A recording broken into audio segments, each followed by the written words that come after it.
and hello everybody here. So, and you can see up there, right? Everybody see up there? Yep. Come on in. Awesome. So welcome to Cooking with Heart for Diabetes Class 4. I can't believe we've been together now 4 weeks. It's gone very quickly. So you need to pat yourself on the back right now for being here for 4 classes. So kudos. So hopefully your brain is expanded. So just some kind of admin. We've got the post test for those that are here.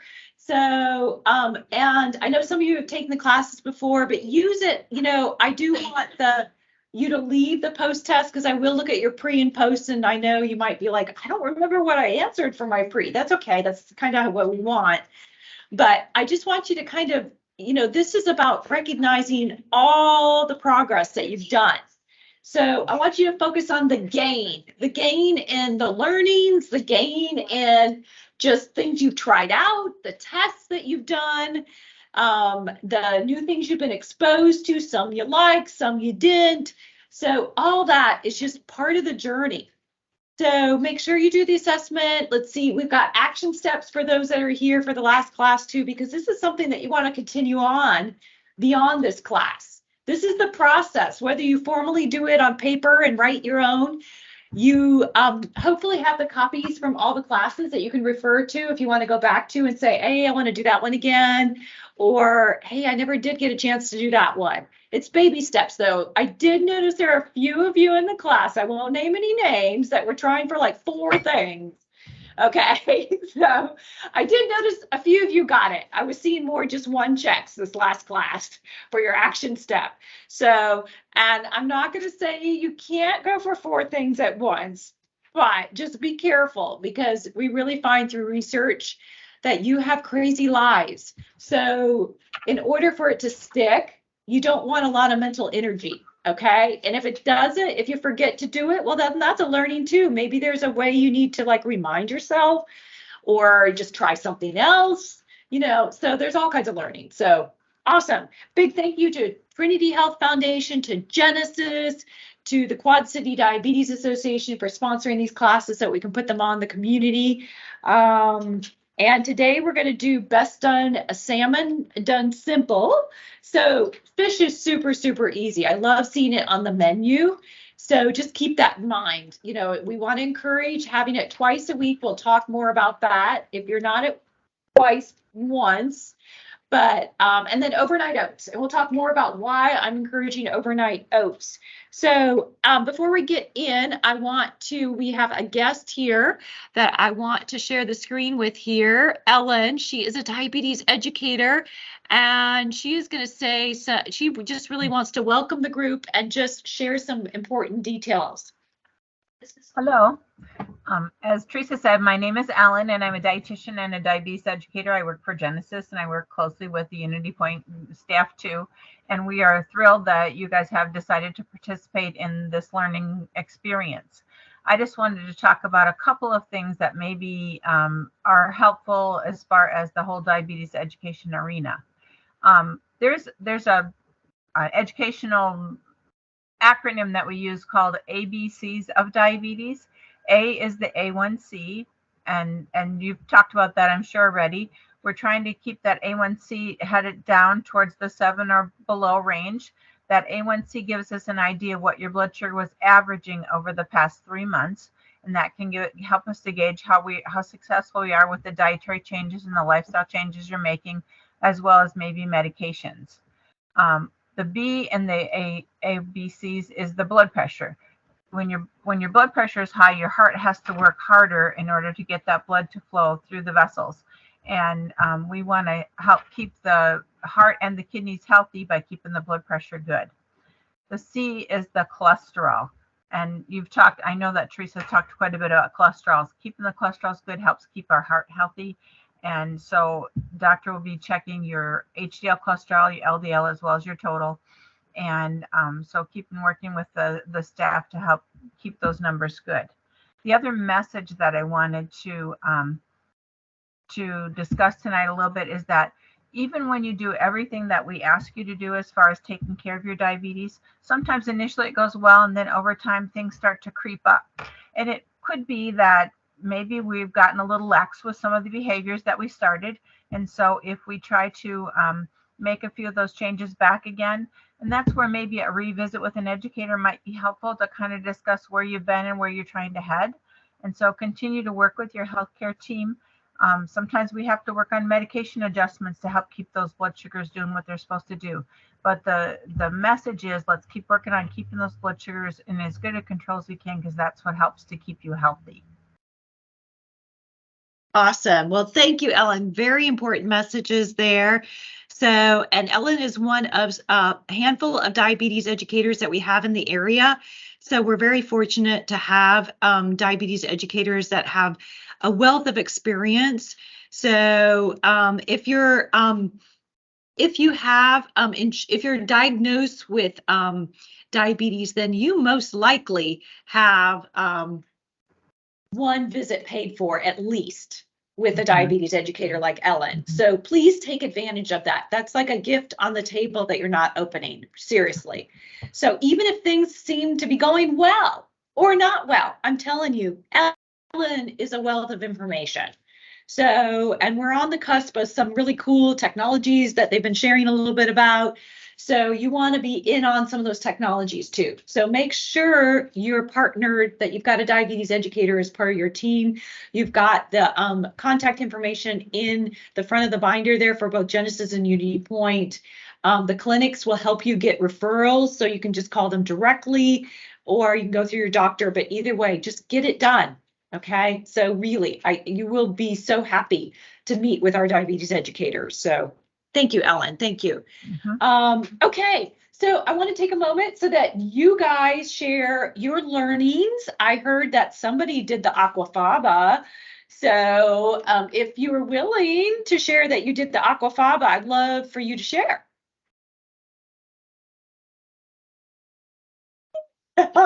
Well, that's okay if you don't want to share.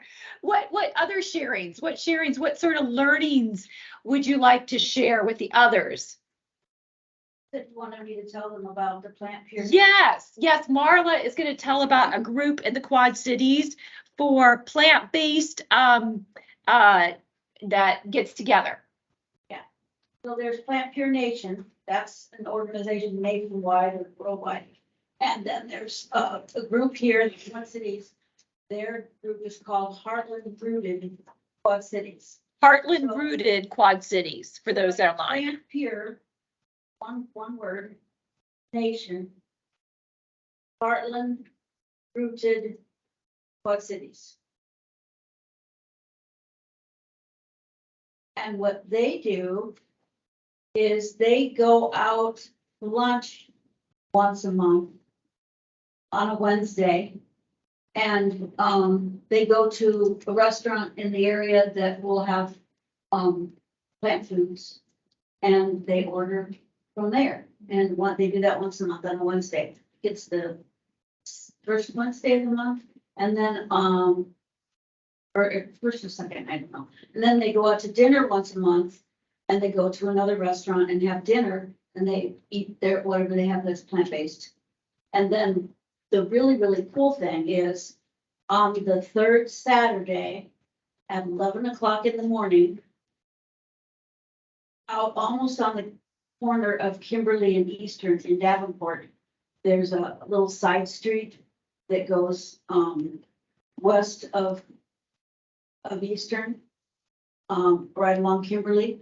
And we get together and everybody brings food that they made. So somebody will make a soup, or somebody will make a plant-based casserole, and somebody else will. I've gone twice and I brought fruit.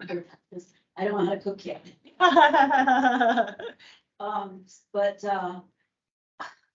And then we eat. Everybody shares their food, and it's really, really yummy, and everybody's really nice. And the first time I went, they had somebody that was a master gardener, and so we ate for an hour, and then we listened to the master gardener for an hour about master gardening and how we can grow things ourselves. And then the second time I went, which was last month, I ate probably 10 different kinds of desserts. Yeah. Desserts. Yeah. There was some other stuff too that was really good, but, then they had, a weather guy there and he talked about the weather and the temperatures and the earth and how all that stuff is, affecting plants and us. So thank you, Marla. So yeah, so that's a group in the community that's focused on plant environment. So, and they have that wonderful potluck. So I don't go out to eat hardly, so I'd probably go to the potluck, but they share the recipes.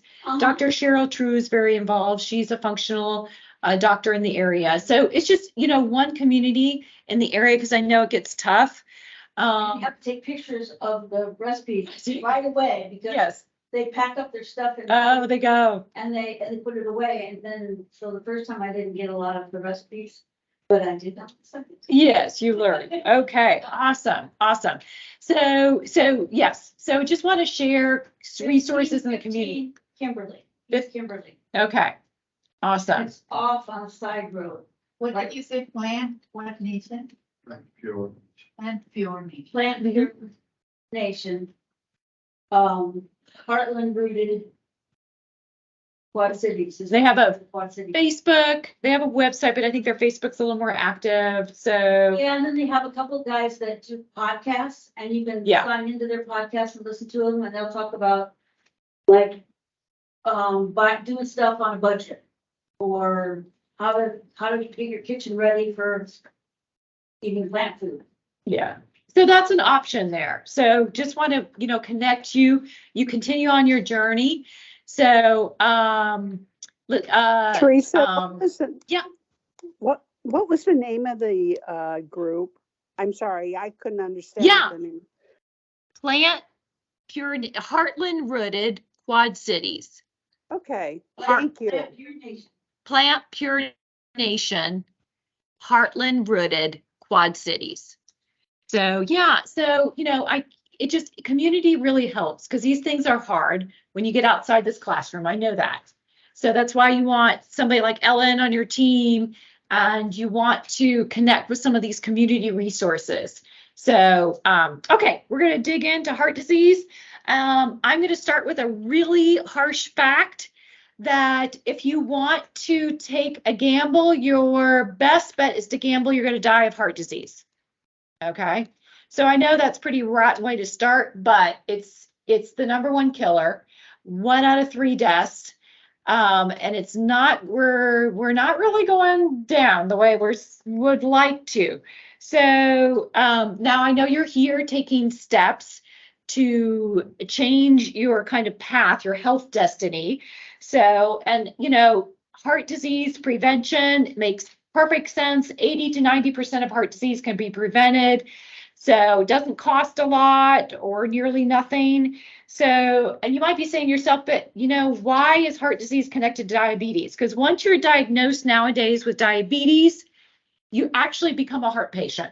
There's no question. They don't even look at your numbers. It's just you're a heart patient. You are 2 to 4 times more likely than the general population once you have diabetes to die of heart disease. That's a harsh fact. Now, part of the reason is because when you have high blood sugars, you damage the nerves to many of your organs that are very important.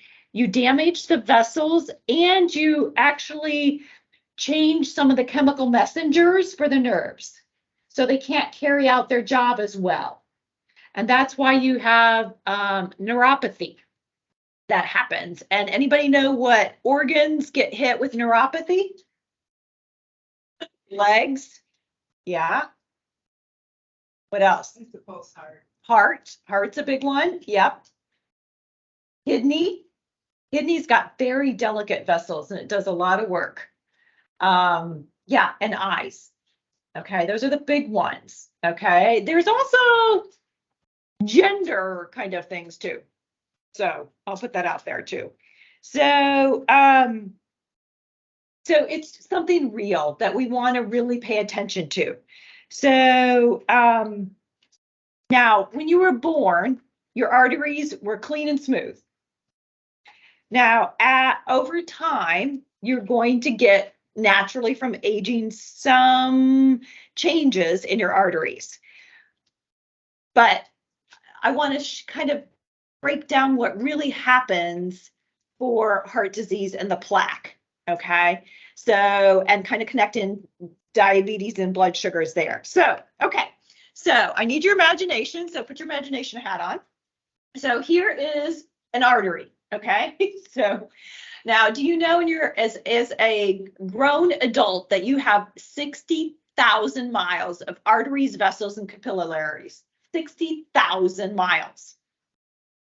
And your heart pumps per day 100,000 times. So just that is like mind-boggling alone. So you can start to see why, like Ellen said, high blood pressure is something that we want to get under control. And a lot of people don't understand. 47% have high blood pressure. A lot of people don't understand every single day that you have high blood pressure, we want to get it down. It's not, let's work on that in a week. No, we want to get that in the range, because when it's up there, your heart, like Ellen said, is pumping harder to get the 60,000 miles, the blood it needs.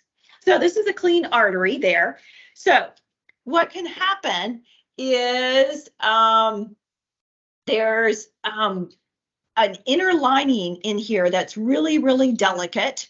And sometimes I have a demo where I put some pantyhose to show how delicate, but just, you don't have to have worn pantyhose to understand how delicate pantyhose are. So that is the inside lining of your artery. It's called endothelial. And one of the first, like 10 years at least, before we get plaque buildup, you start to see a breakdown of the endothelial structure. And there's many different reasons. It's not a clean 1, 2, 3 step, but that is really one of the first steps that happens. So, and when that breaks down, it's more vulnerable to injury. And injury doesn't mean like a broken arm. It means just a little nick. It means a little wound there. So, and what can happen is you can get a nick from all different sources, okay? And it's usually a combination of things, but a tiny little nick in that endothelial layer, when it's a little off, nitric oxide maybe isn't being produced like it needs to. That's one of the players in there. So there's all kinds of messengers involved, but it might be high blood pressure. Because think about it. If your blood pressure is high, your heart is pumping harder, which means there's more pressure against the 60,000 miles of arteries. There's bends in these arteries, and those are going to get hit a little more pressure. And if you've got this dysfunctional endothelial layer like the pantyhose, and you're hitting it harder, can you see how you can get a little wound there? So it could be also stress, cortisol. High levels, sustained levels of cortisol. Okay. And, it might not be something that you feel, that cortisol that's high. It could be high LDL. It could be high triglycerides. It could be smoke. Now that's cigarettes, and that's some of the other stuff that I have to have talks with my younger kids about, but all that smoke can make a wound, a nick. So when you get this nick or this wound, and you've got and high blood sugars also, high blood sugars can contribute to this wound or this nick. So when you have a wound, your body sends the inflammation armory. It says, oh, we've got a wound. We've got to heal. We've got to help. So they send a bunch of kind of rescue people to heal, but it's a dysfunctional kind of healing because we've got this endothelial layer that's really not operating the way it's supposed to be. So you get some healing started there. But when we think of healing where, it doesn't scar over, it's nice and smooth. But these nicks, when our body is dysfunctional, they will start to make a scab, like a pussy scab. They're actually called a pus of cholesterol sometimes. And doctors back in the 50s started calling them plaque. And what can happen is if that plaque starts to build up, so we've got different things that are building up there that are thinking they're healing, but they're not really helping because they're making it bigger. And when you make it bigger, you're slowing down the flow. So you're jockeying things around and it's getting bigger. And when it gets to a certain level, and when it's unstabilized, meaning it's not solid, okay? It's unstabilized. No. Let me go ahead and mute. Sorry. Where's it coming from? Oh, that's coming from my phone. Okay. I'm like, It's over there. I've not seen it. No worries. Okay. I'm like, I can't. So you've got this building up. It's soft. What can happen is if you think of a scab here and it's not quite healed, it's got a bump and you pick it. Okay. The blood flow can nick it and do that picking for you on the inside. And when you pick it, you might like go, oh, pick it and go, oh, I shouldn't have done that. And then you pat it back down. You ever done that? Okay. And you're like, okay, I just want you to heal. Okay. Well, your body pulls that back and it doesn't quite come off. But now you've got all this exposed area that the blood flow has pushed the scab. Now you've got a bigger kind of a blockage. Plus you've got this wound here that's exposed that your body freaks out. Your body says, oh my goodness, we've got a fresh wound there. So it sends even more of white blood cells and different guys there, plaque, not plaque, clotting factors and things like that. And now it gets bigger. And so different things start connecting here when that has been pulled back. And now this is actually after a rupture. After you peel back a pus, a plaque that is unstabilized, it's worse. And that's when you get to the 98% blockage, the 100% blockage. Now, you might be saying, well, you pulled back. What if a piece of that is circulating around? It's usually a small piece. Now, not always, but I'm just telling you what most scenarios are. There's a small piece that circulates around, but it doesn't cause the problems of this. It's the peeling back of the scab that's now exposed, a wound, a fresh wound area that your body freaks out about. Plus now it's bigger because it's like blocking there in the flow. So that is where we have problems, where we have a heart attack. That's where things like that. Okay. So these, so the lifestyle factors are a big thing. The other thing that I haven't really mentioned, and it's really important, is the LDL too. Tied into the triglyceride. So LDL, we have two types of LDL. We have a big fluffy and we have a small dense. And the small dense are the ones we don't want. And it's pretty simple. Okay, so think about this blood flow, 60,000 miles of blood that's pumping around. Imagine it. Is it like a stagnant swimming pool, the water, or is it like gushing fire hose out? Which one is it more like, your blood flow? Fire hose. Yes, there's actually like a flow that happens. It's kind of like this. It's just a really cool thing that happens, and everything kind of just gets carried away with it. LDL isn't a carrier because it's not water soluble. It's called a lipoprotein. Low density lipoprotein is how it's spelled out. So it's a package that you want to catch the flow and help deliver cholesterol throughout the body. Because what LDL, it's made in the liver. And it's made to deliver cholesterol to your blood cells because you have cholesterol in every single cell. A lot of it's in the cell membrane to help regulate your temperature. So every single cell in your body needs to renew that cholesterol. Okay. So the carrier system is the LDL. So the LDL catches that blood flow and delivers it. Now, that happens with the big fluffy. The big fluffy it's like a float. They just hop in there and they go, okay? But if you're a small dense, guess what you do? You sink. The small dense do not catch in that wave. They're too dense. And they sink down. So now they're not able to be transported and do their job. So I call them goof-offs because they're not good worker bees.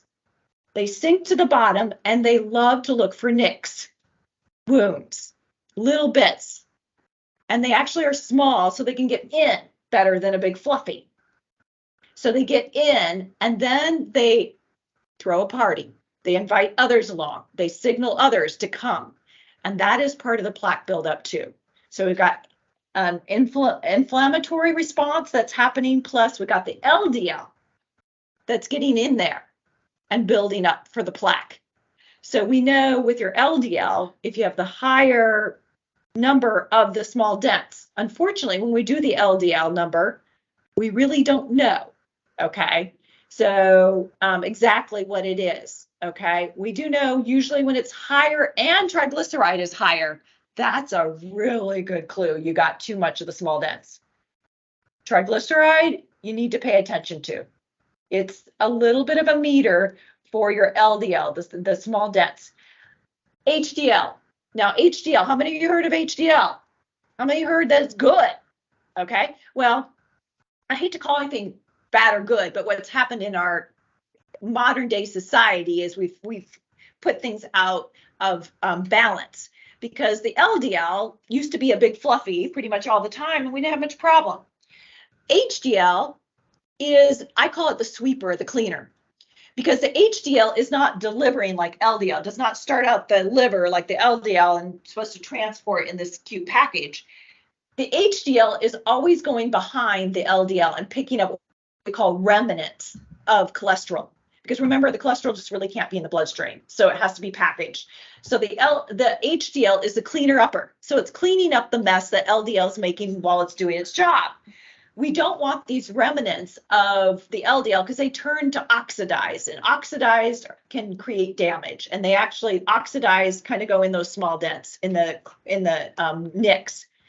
So we've got to keep those remnants from sitting around. So the HDL, that's their job. And the HDL goes back to the liver.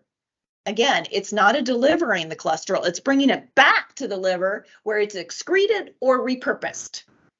So there's this nice balance that for millions of years happened. LDL delivers in this big fluffy package, and the HDL would pick up some of the messes and go back, and we would have clean arteries.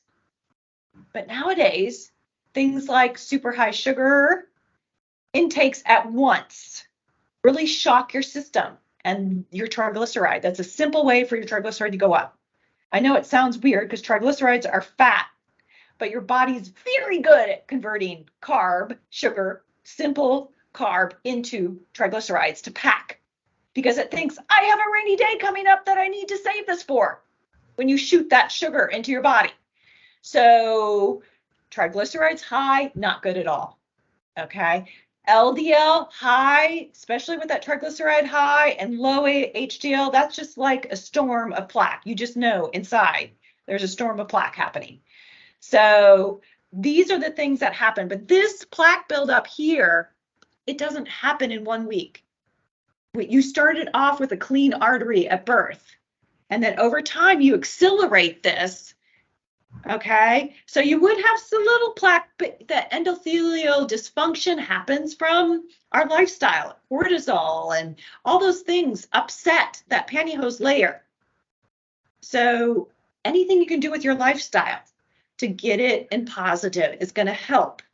So hopefully I have not just confused you. So let's hop over to what I want to do. Teresa, your Yes. video feed is frozen. Oh, it's frozen? Shoot. Yeah. Okay, well, let's see if I'm going to share. For some reason, everything seems a little slow right now. So let me know, whoever I'm talking with. Are you seeing the PowerPoint? Yes, this is Ellen. Yes, we Good. are. Okay, so there's only a couple slides on this. So hopefully it will cooperate with me. So what I want to do is go through some scenarios. People, this really helps. These are real life stories, so that I'm going to share with you of people struggling with some of the things that you might. Okay. Jed Black, here on the screen, he's a 55-year-old medically retired plumber who had a heart attack 5 years ago. He's currently taking 9 different medications for his heart, his blood pressure, and his diabetes. He quit smoking 10 years ago and has since gained 22 pounds, which he blames on his inability to exercise. He often gets short of breath when he lies in bed and feels better when he uses 3 pillows under his head. He's bitter about the fact that his friends are still working and apparently healthy. He asks, why did I get a heart attack? Why me? Heart disease is progressive. It doesn't stop after one heart attack. The reason that Jed had a heart attack and his friends did not is a result of many factors. Some of the factors are under Jed's control, and some, such as specific genes he inherited from his parents, the structures and functions in the body, such as the size of the heart arteries and their ability to resist plaque buildup, could be at play. However, what Jed has not accepted is that there are also several factors that Jed could change to prevent his heart attack. If he had taken control of these risk factors as a young adult, he would not have suffered a heart attack at middle age. Heart disease plaques in Jed's arteries have been growing since birth. Jed's risk factors that have been increasing the plaque are his high blood pressure, his high blood sugar, his smoking, his extra weight. But it's not too late to reduce his risk factors. Heart disease is progressive. Your lifestyle either grows the plaque or keeps the arteries smooth and clean. Dan is a 49-year-old bus driver who quit smoking cigarettes 2 years ago. He blames his obesity on his sedentary job and his high blood pressure to the stress of dealing with the public. His diabetes is not well controlled. He knows that he needs to reduce his LDL cholesterol level to less than 50. If he follows his doctor's advice, he wants to know, how long is it going to take me to reverse the plaques in my heart? Dan needs to first understand that his heart disease has been developing since he was an infant. It's been accelerated by his less than ideal lifestyle and his poor compliance with taking prescribed medications. The rate of reversal of his heart disease will depend to a great extent on his willingness to comply with his doctor's recommendations. Now, assuming that he's compliant and gets his diabetes, his high blood sugar, high blood pressure, and weight under control, his outlook is good. The first thing Dan needs to do is stabilize the plaque in his arteries.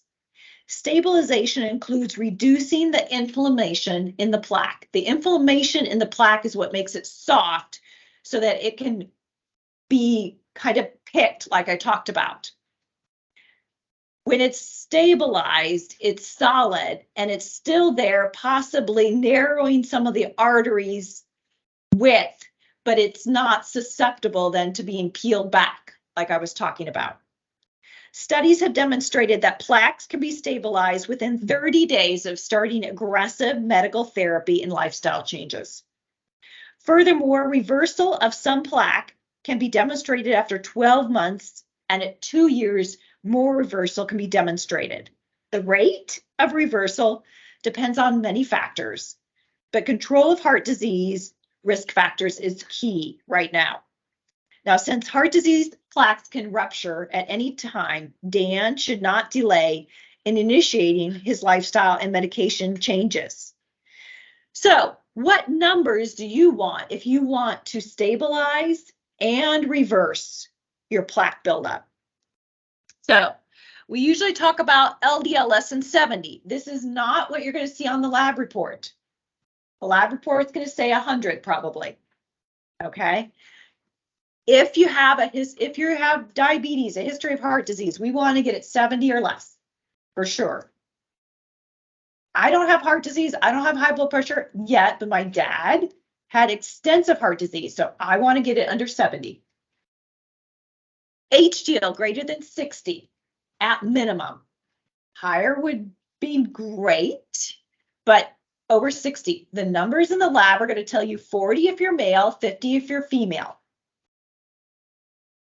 Triglycerides. Okay, I would like less than 100, but most people I talk to, practitioners, say less than 150, but I'm telling you, triglycerides, I mean, you know, you need to have a fasting triglyceride, first of all. Okay. That's one big problem.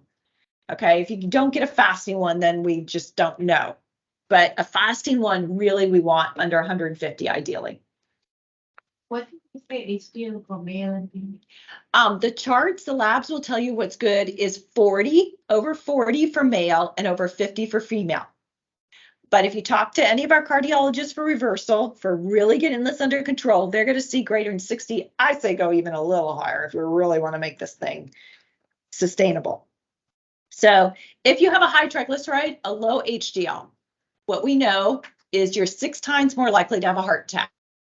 6 times with a high triglyceride, a low HDL. That's telling me you got the small dense LDL, guys, without having to take that test, which it is possible, but it's expensive and it's just not standard practice. I've even talked to my doctor and she's like, I know you're okay.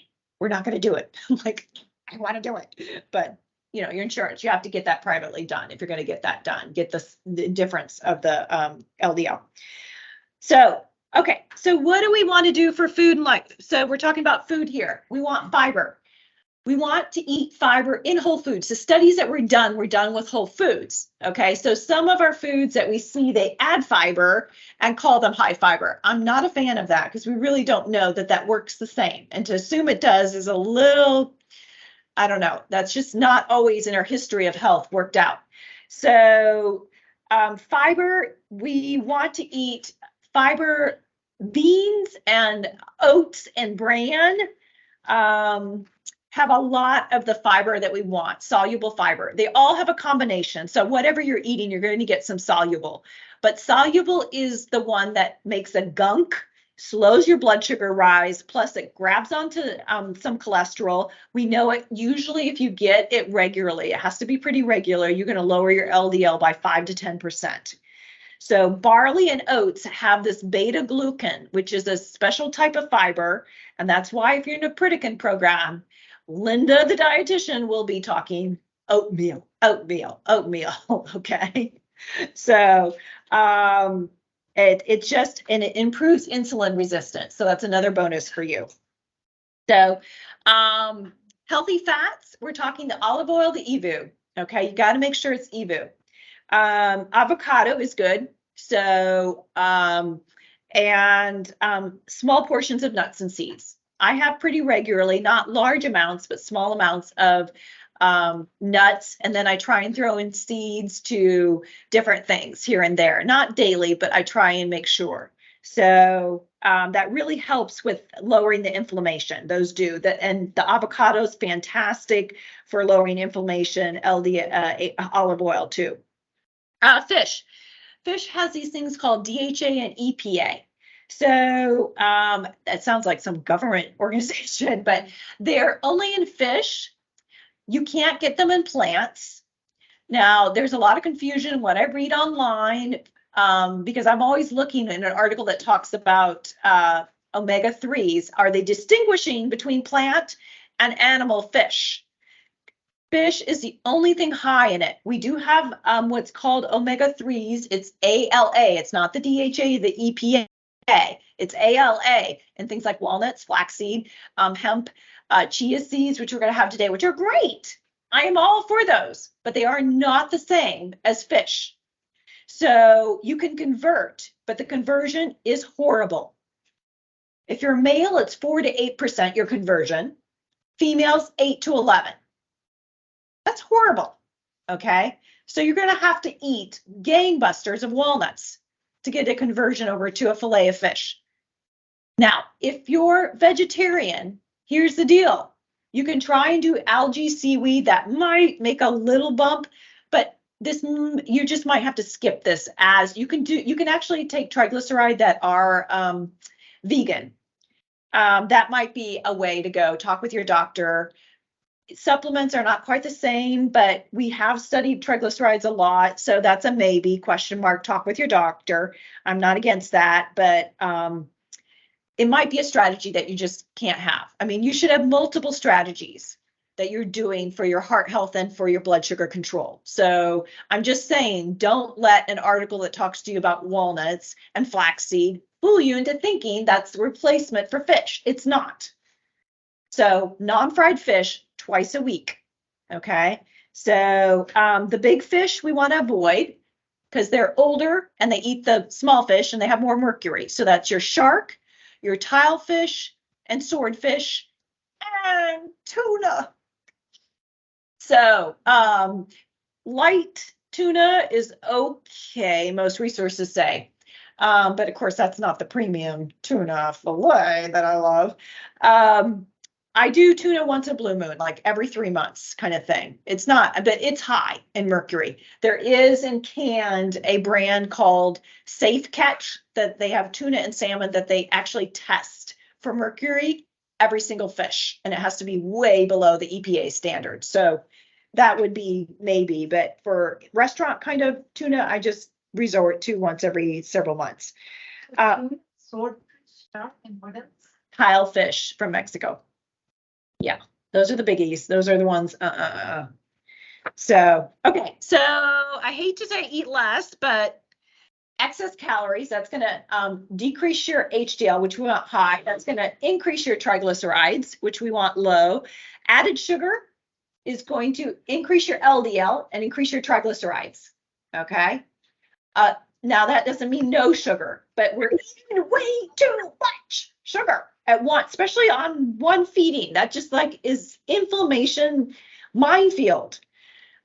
So just, I know you can't overnight reduce in a lot of cases, but if you can just start getting your way there. So for females, we want no more than 6 teaspoons a day of added sugar, 24 grams. Males, 9 teaspoons or 36 grams, no more than a day of added sugar. That's easy to do in one serving of many of the foods out there. Saturated fat, we've talked about that, but no more than 10 grams saturated fat. LDL, when we get too high, your body can't handle it. A little bit is going to be fine to handle, especially some of these better sources that we've talked about. Okay, so action steps, look at your action steps. We got some sustainable action steps there. Start thinking about what you're going to do. And we got to make the fish because I want the fish in for like 20 minutes. And is this the first time you've ever made fish, Tanya? Yes. Okay. Okay. We have full confidence in Tanya, don't we? So she's like, what am I making tonight? So, yes. Okay. So, this is super easy salmon. So it will take you it might take you, 10 minutes the first time, second time, 5 minutes. Okay. It's that easy. You can use jar lemon juice. We used squeeze, but squeeze either way. I'm telling you, this is so easy. This lemon right here looks fake. Oh, it's so pretty. So pretty. So, okay. It's Ellen, you're frozen again. What? Oh, I'm frozen. Oh, shoot. Am I? Okay. Am I back? Okay. Well, and actually, let me change that reminds me. Thank you for reminding me. I need to change my camera here. Stand up. Oh, do I need to stand up? Oh, oh, yes, stand up. Thank you, Ernie, Mr. Ernie. I need you in every class, Ernie. So I get talking. Everybody's standing up in the room. You can't see it, but everybody is. So I'm going to switch my camera. Thank you for standing up. I see you doing that there, Carol and Ron. So room camera. Okay, so my hands, you're seeing my hands. Okay, Yep, good now. so awesome. So we're going to mix together the ingredients and then we're just going to spoon it over. We don't have a brush here. We need to get a brush maybe, but we're just going to spoon it over. So we're just going to get lemon juice. So just a little bit like lemon juice there. I squeezed the lemon, half a lemon for 2 fillets. If you want to go a little more, that's okay. I just squeezed it. You can squeeze it here in the tongs. So we're making 5 fillets. So you'll see I'm doing a little bit more. Italian seasoning is a really good no salt seasoning. You guys can take a sniff tonight. Another one I highly recommend is Herbes de Provence. It's a really cool one. It's, again, a great kind of complex. It's not got kick. This is not a kick kind of dish. And I have on the recipe just how you can kind of make your own little kind of all-purpose one if you want to. So we're going to add that in there. We're going to add a little bit of olive oil. So the EVOO, so using that. And then some garlic. I use jar. Again, that can be easy. I've actually started to have jar and fresh, okay? Just because some nights I am tired, just like you, and I'm just like, okay, let me just grab some for flavoring. I'm missing a little bit of nutrition, yes. But sometimes, you know, you got to balance things out. So, okay, go ahead and mix that. And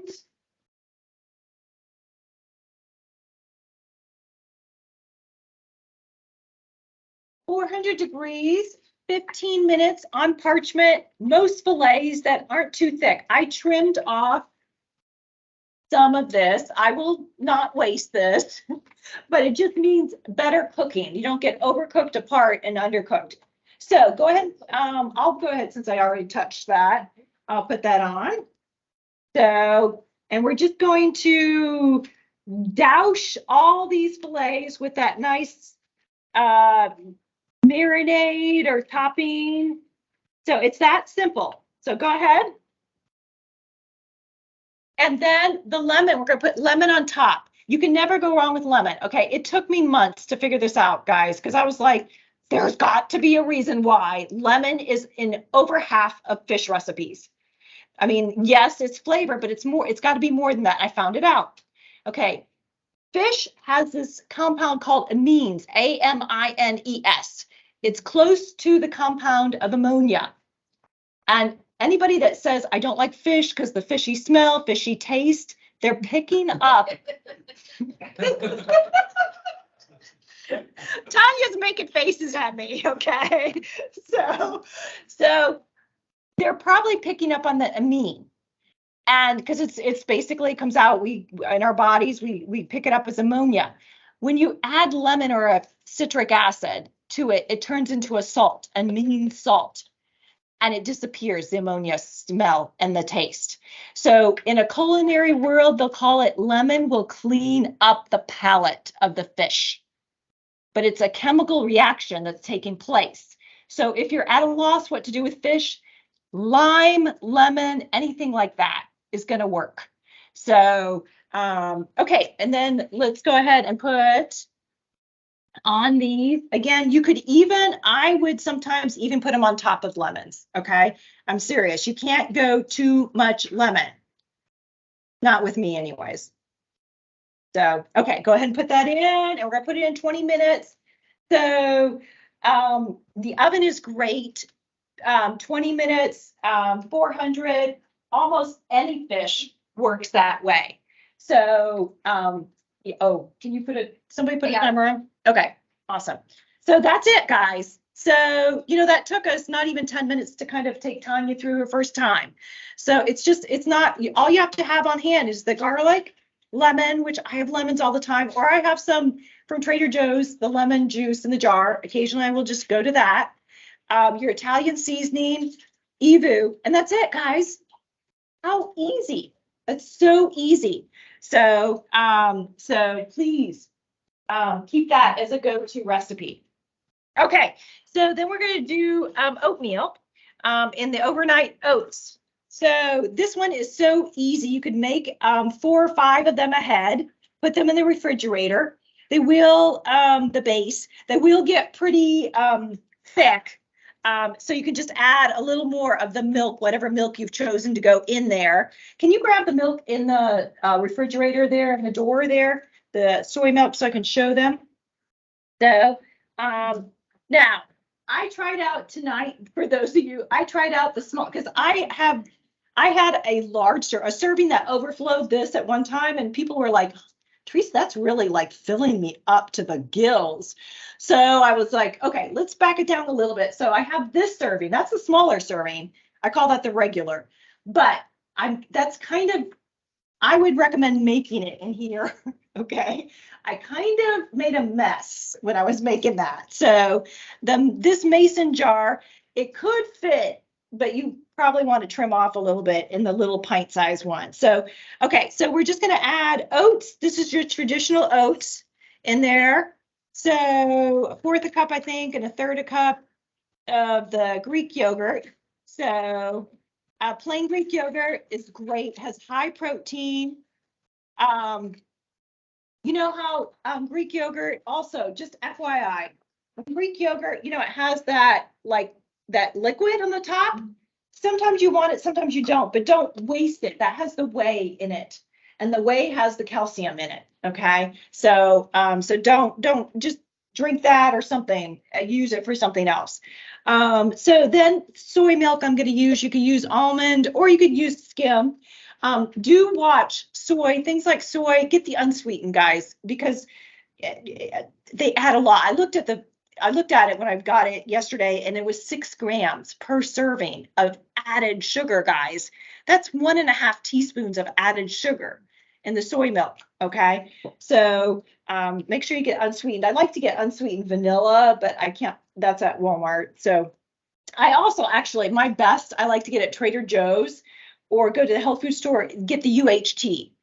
The UHT is the stable, shelf stable. You don't have to put in the refrigerator until you open it. And the reason why I like it is because this is a paragraph of stuff, guar gum and stuff, all this stuff. Whereas the soy, the UHT is just like 3 ingredients, maybe. It's just, it's less processed.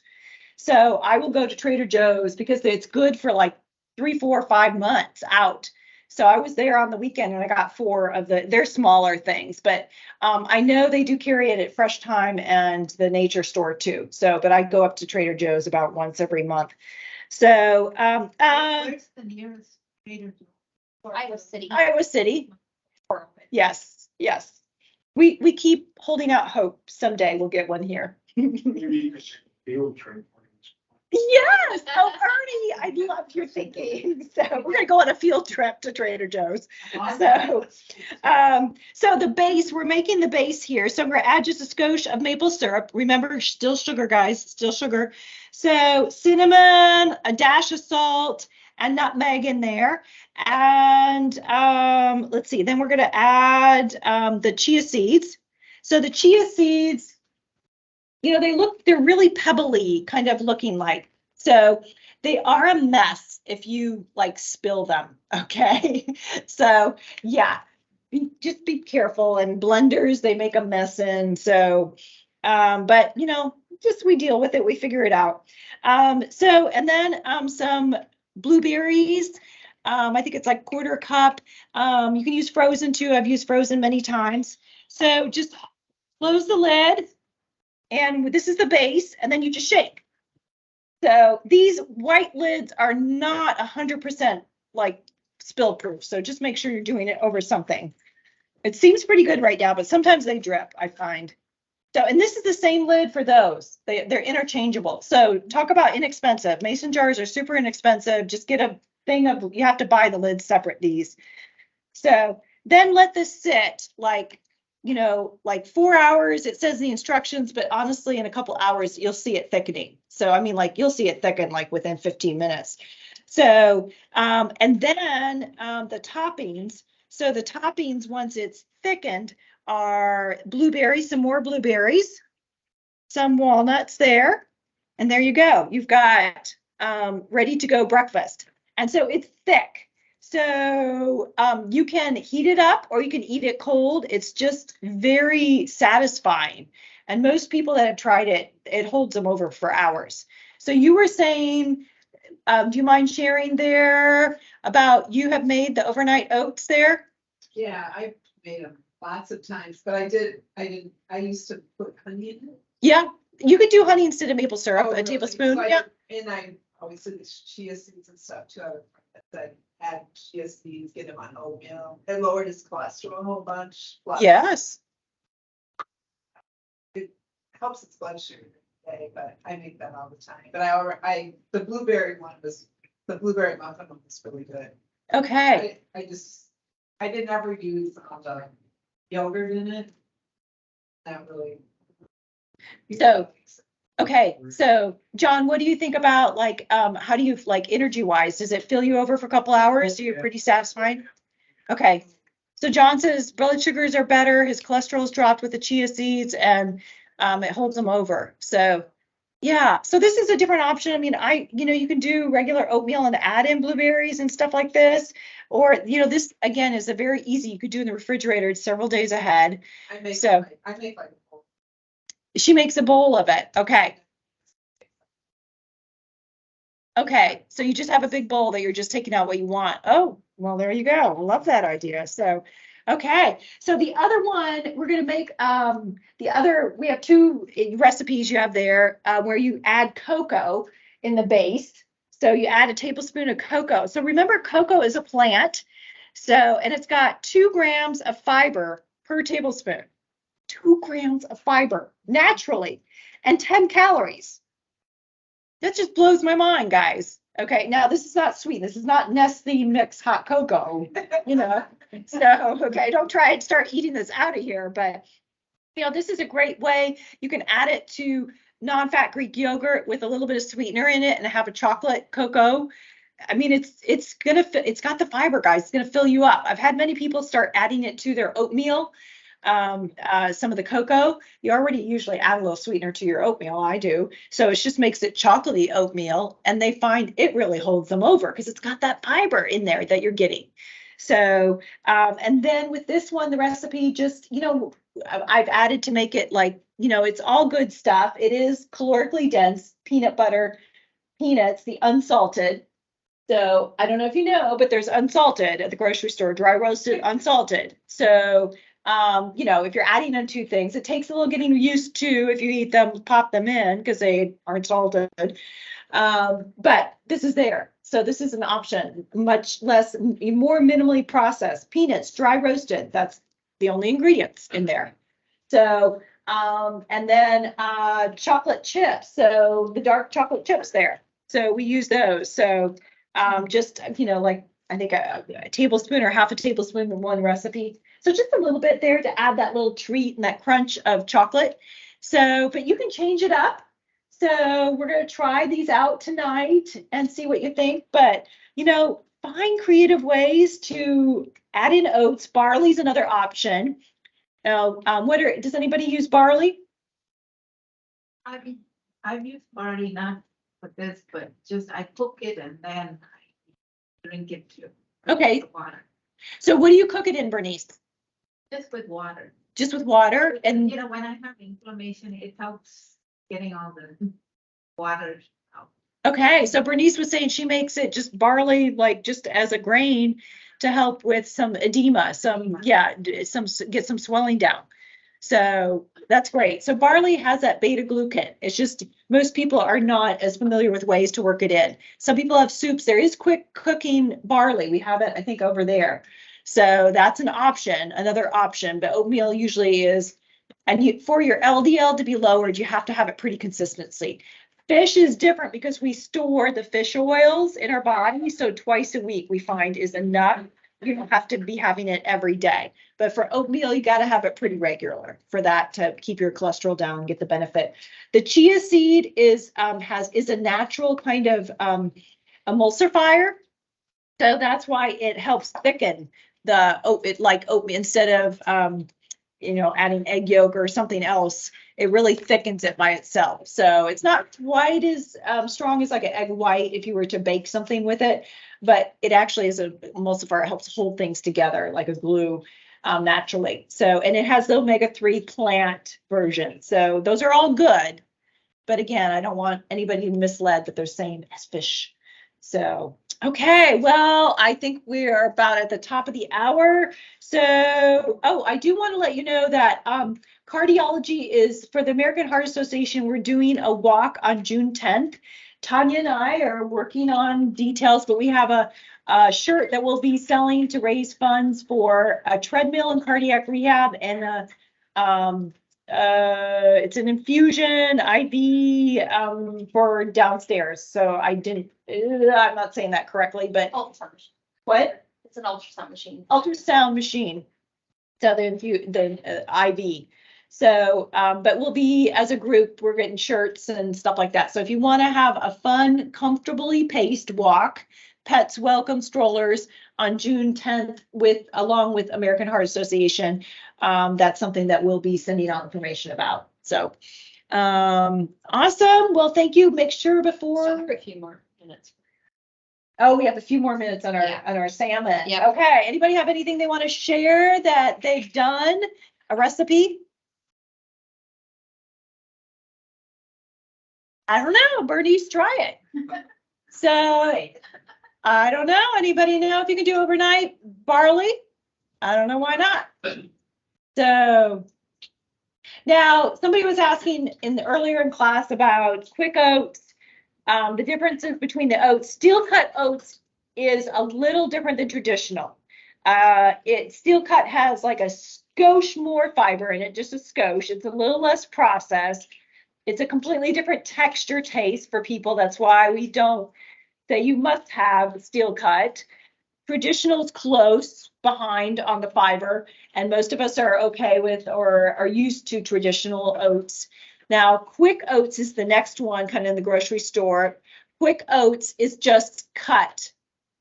That's all it is of traditional oats. It's just a smaller piece, and it cooks quicker because it's smaller, more surface area there to cook up.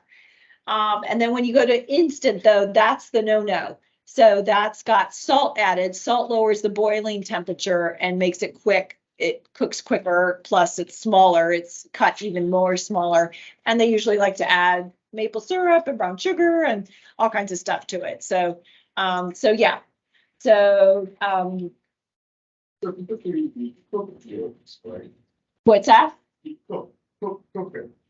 In this, no. Top of the fridge. Nope, this is not cooked. This is just chuck it up. How does the process? Your body will. It'll take care of it. It will. Yeah. So if there's any way that you like oats raw, okay. I caught my daughter putting oats on top of a bagel. I was like, oh, okay, raw oats. I mean, it didn't look delicious to me, but I would like my oats cooked or in the overnight. But if you like that, sprinkling on oats on top of things, that's great. Yeah. Just Google it, so you can make it. What's that, Ernie? I Google it, you can make barley that way. Oh, okay. Ernie helped us out. He found out that you can make overnight oats with barley. So there you go. I'm gonna have to try that out. Thank you guys. So yes. What's the difference between chia seed and ground flax and overnight oats?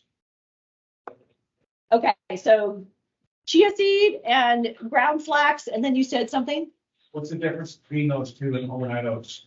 Oh, to use them in overnight oats. Okay, so you know what? I haven't tried flaxseed in this. It probably would work.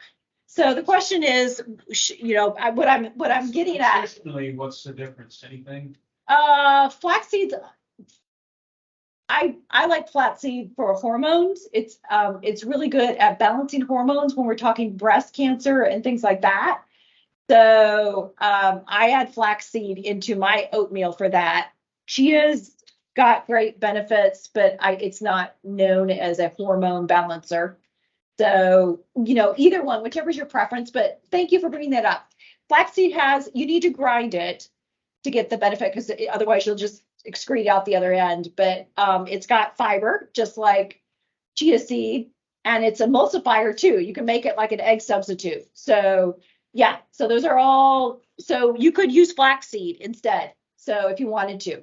So flaxseed ground out kind of looks like sawdust. So, but yeah, I would try that out. I'm sure it would thicken up and yeah, because I've used flaxseed. We have recipes that we use flaxseed as an egg. So great thinking there. So awesome. Yeah. Cholesterol numbers that we talked about. Yeah. I know men and women are different, but Right. why does it matter? Why should those numbers be different for men? Why is it okay for women to have higher numbers?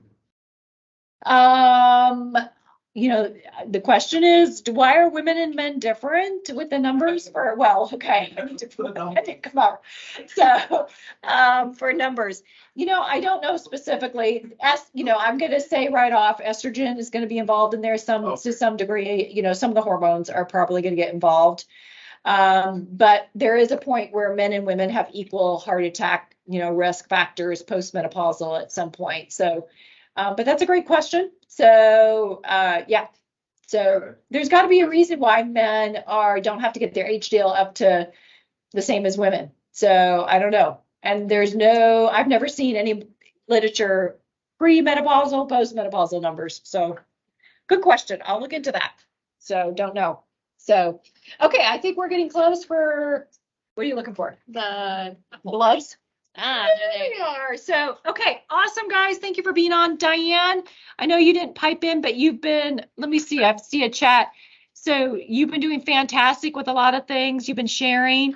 So awesome. So, end of slideshow. What happened there? Okay, there we go. So do you guys have anything you want to ask or share, Diane or Carol here? Okay, well, thank you so much. Diane, yes. Yes, I am here. I have really learned a lot with your class, Teresa.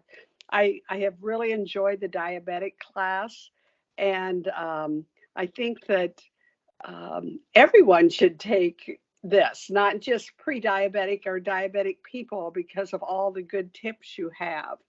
The mindful eating is wonderful. I'm trying to get a grasp on the hunger scale, and that's a struggle for me, but I'm going to keep trying. And your recipes, I've really enjoyed your recipes. The cauliflower salad was a big hit with my family. Wonderful. Wonderful. Well, Diane's been emailing me every week what she's been doing, how things have been going. So I know you've been making lots of progress there. That's awesome. So, and the hunger scale, you know, that is foreign for us to pay attention to. So just keep at it. That's, you know, whenever you find something that's difficult, that's a learning. That's like, okay, that's telling me something there. So I'm going to listen to it and I'm going to keep at it. So there's just so many gems on this journey. And you do bring up, Diane, you know, I do have other classes. So starting next week, we'll be starting 2 classes, the Cooking with Heart for Cancer. That's at noon on Tuesdays. And you don't have to have been touched by cancer, but if you have, definitely. And on Thursday, we'll be doing the Cooking with Heart Foundational. I know some of you have done that with me. And so please spread the word. Those classes still have openings. So, and one of my best ways is for you guys to spread the word. I know Ernie's out there. He's like passing out flyers to people he meets. So thank you, Ernie. So, but we want to get the word out. This class is meant to be something that you can take away, no matter what your upbringing, what, you know, your dishes, kind of cuisine you've grown up with. My hope is that you get some inspiration. I can always learn, and I'm learning from you. So, but it's a journey. So keep on it. You've got the foundation. That's my hope. If you ever want to go back through the classes, you're always welcome to. You can invite somebody to do it with you or just go back through. I always encourage, because you're a different person each time you go through. You will see different things, hear different things, be able to put into practice different things. So don't be afraid to do the class again. I cover a lot. So I really want to be here in whatever way you need it for support. So thank you so much. And so good to have you guys on virtually. Thank you. And we've got some fillets here. Awesome. And some overnight oats we're going to dig into here. So thank you guys.